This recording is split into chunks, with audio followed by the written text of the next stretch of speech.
Hello students, कैसे हैं आप सब। होप आप सब बहुत अच्छे होंगे। तो जैसा कि आप सब जानते हैं, हम कक्षा 6 का विज्ञान का अध्याय 5 कर रहे हैं, जिसका नाम है लंबाई एवं गति का मापन। और आज इस अध्याय का भाग 2 हम करेंगे और भाग 1 हमने अपनी पिछली वीडियो में कवर कर लिया। अगर आप आज हम शुरू करेंगे यहाँ से, जो कि लंबाई मापने की सही विधि क्या है। किसी वस्तु की लंबाई मापने के लिए हमें एक उपरोक्त पैमाने की आवश्यकता होती है। उदाहरण के लिए, यदि आपको अपनी पेंसिल की लंबाई मापनी है तो आप 15 सेंटीमीटर पैमाने का उपयोग कर सकते हैं। इसी प्रकार किसी कक्ष की ऊंचाई मापने के लिए मीटर पैमाना या मापन फीते की आवश्यकता पड़ सकती है। किसी वृक्ष के तने की मोटाई अथवा अपनी छाती के आकार के माप के लिए आप सीधे तौर पर मीटर पैमाने का उपयोग नहीं कर सकते। ऐसे मापों के लिए दर्जी के फीते जैसा लचीला मापन फीता अधिक उपयुक्त होगा। यानी कि हमें देखना पड़ेगा कि हमें किस चीज़ की लंबाई मापनी है, उसके अनुसार हमें अलग अलग मापन उपकरणों की आवश्यकता होगी। जैसे कि अगर हमें एक छोटी सी पेंसिल की लंबाई मापनी है तो हमारे ज्योमेट्री बॉक्स में जो 15 सेंटीमीटर का स्केल होता है उसका उपयोग करके हम उसकी लंबाई माप सकते हैं। अगर हमें किसी अलमारी की, किसी कक्ष की, किसी मेज़ की लंबाई मापनी है तो हम मापन फीते का उपयोग करके उसकी लंबाई माप सकते हैं। लेकिन अगर हमें किसी गोल या टेढ़ी मेढ़ी तिरछी चीज़ की लंबाई मापनी है तो उसके लिए हमें किसी लचीले मापन फीते की आवश्यकता पड़ेगी, जैसे कि दर्जी के पास होता है, जिसे हम इंची टेप कहते हैं। ठीक है, तो यहाँ पर हमने ये सीखा कि अलग अलग चीज़ों की लंबाई मापने के लिए हमें अलग अलग उपकरणों की आवश्यकता पड़ सकती है। उसके बाद लंबाई का मापन करते समय हमें कुछ सावधानियाँ बरतने की आवश्यकता होती है। हमें किन किन बातों को ध्यान में रखना चाहिए जब हम किसी चीज़ की लंबाई मापते हैं। सबसे पहली बात है, पैमाने को रखने की सही विधि क्या है।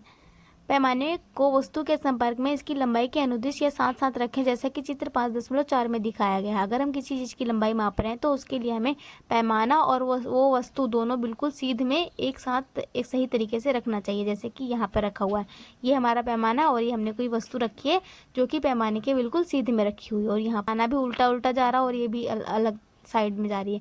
तो ये गलत तरीका है और ये सही तरीका है। उसके बाद है, पैमाने को पढ़ते समय आँख की सही स्थिति क्या है।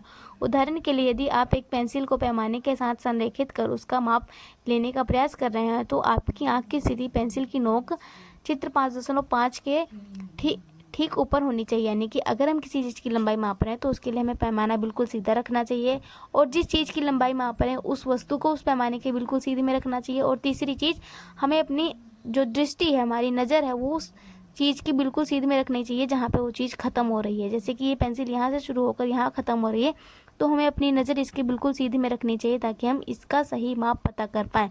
उसके बाद है, यदि पैमाने के सिरे टूटे हों तो लंबाई का मापन कैसे करें। यानी अगर हमारा स्केल टूटा हुआ है तो हम किसी चीज़ की लंबाई को कैसे मापेंगे। आगे है, यदि किसी पैमाने के सिरे टूटे हों या शून्यांक स्पष्ट ना हो तब भी इसका उपयोग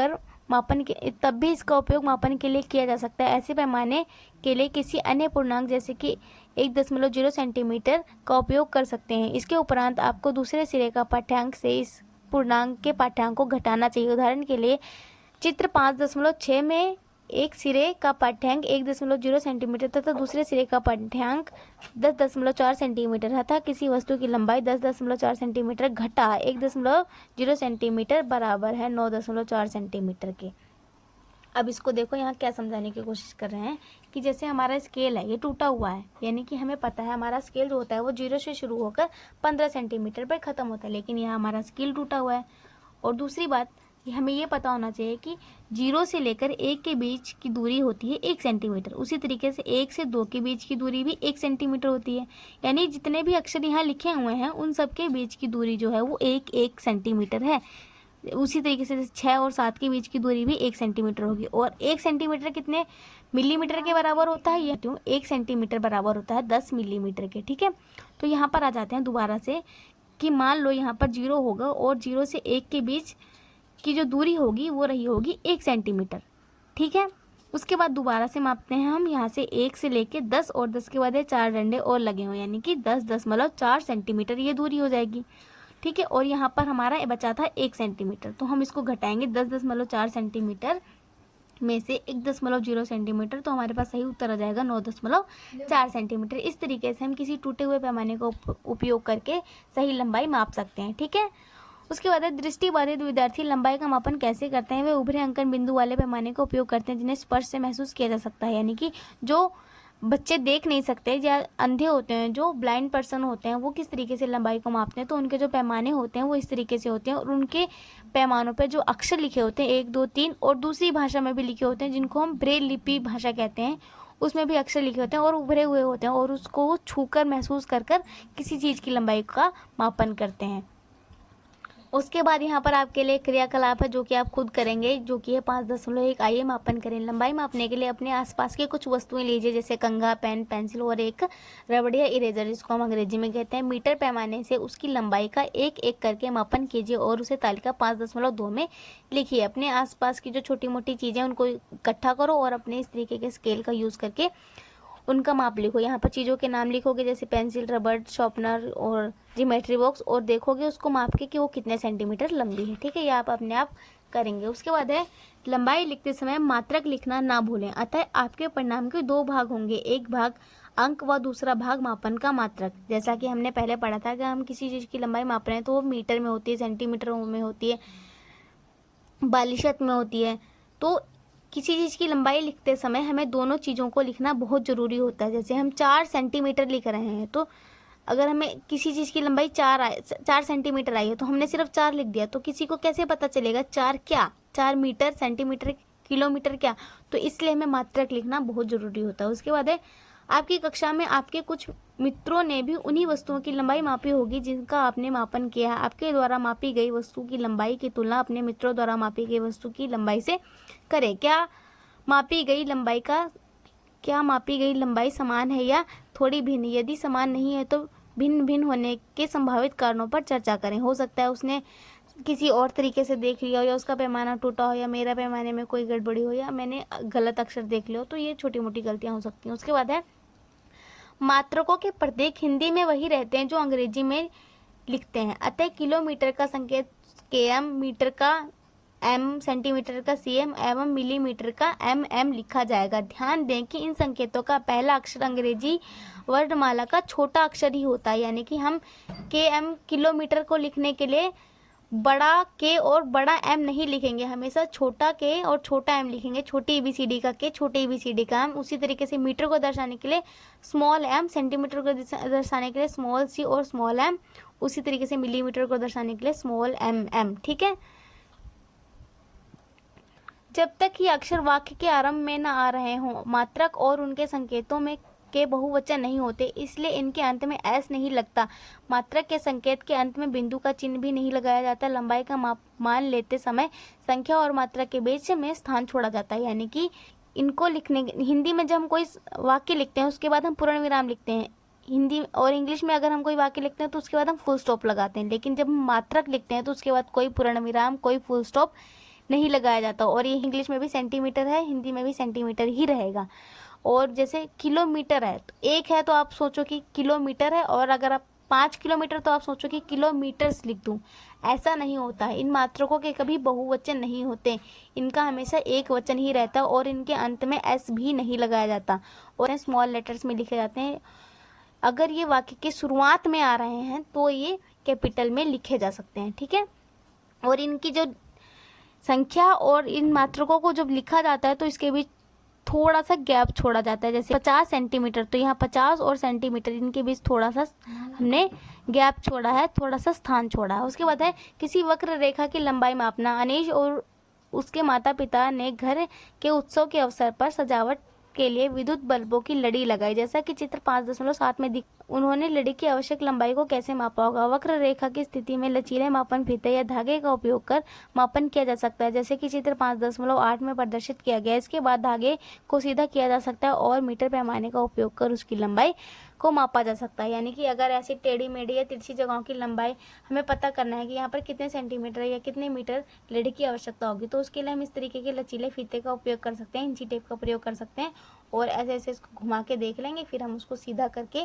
देखेंगे कि हमें कितनी लंबाई की आवश्यकता होगी, या फिर हम किसी डोरी का उपयोग भी कर सकते हैं, जैसा कि यहाँ पर आप देख सकते हो। उसके बाद का निर्धारण। एक दिन शिक्षिका ने अपने विद्यार्थियों को सूचित किया कि उन्होंने 2 दिन पश्चात पास के एक उद्यान में शैक्षिक भ्रमण की योजना बनाई है। शिक्षिका विद्यार्थियों से प्रातः काल सीधे वहां पहुंचने के लिए कहती है। दीपा और उसके मित्र चर्चा करने लगते हैं कि उद्यान उनके विद्यालय की तुलना में पास होगा या दूर होगा। तस्नीम और पद्मा कहते हैं कि उद्यान पास में होगा। दीपा और अनीश को लगता है कि विद्यालय पास में होगा। हरदीप सोचता है कि दोनों लगभग बराबर दूरी पे हैं। तो यहाँ पर है विद्यालय, यहाँ दीपा का घर, यहाँ अनीश का घर, यहाँ हरदीप का घर, यहाँ तस्नीम का घर, यहाँ पद्मा का घर, और यहाँ पर है उद्यान, और यहाँ पे दिया हुआ सबसे पहले बस स्टैंड।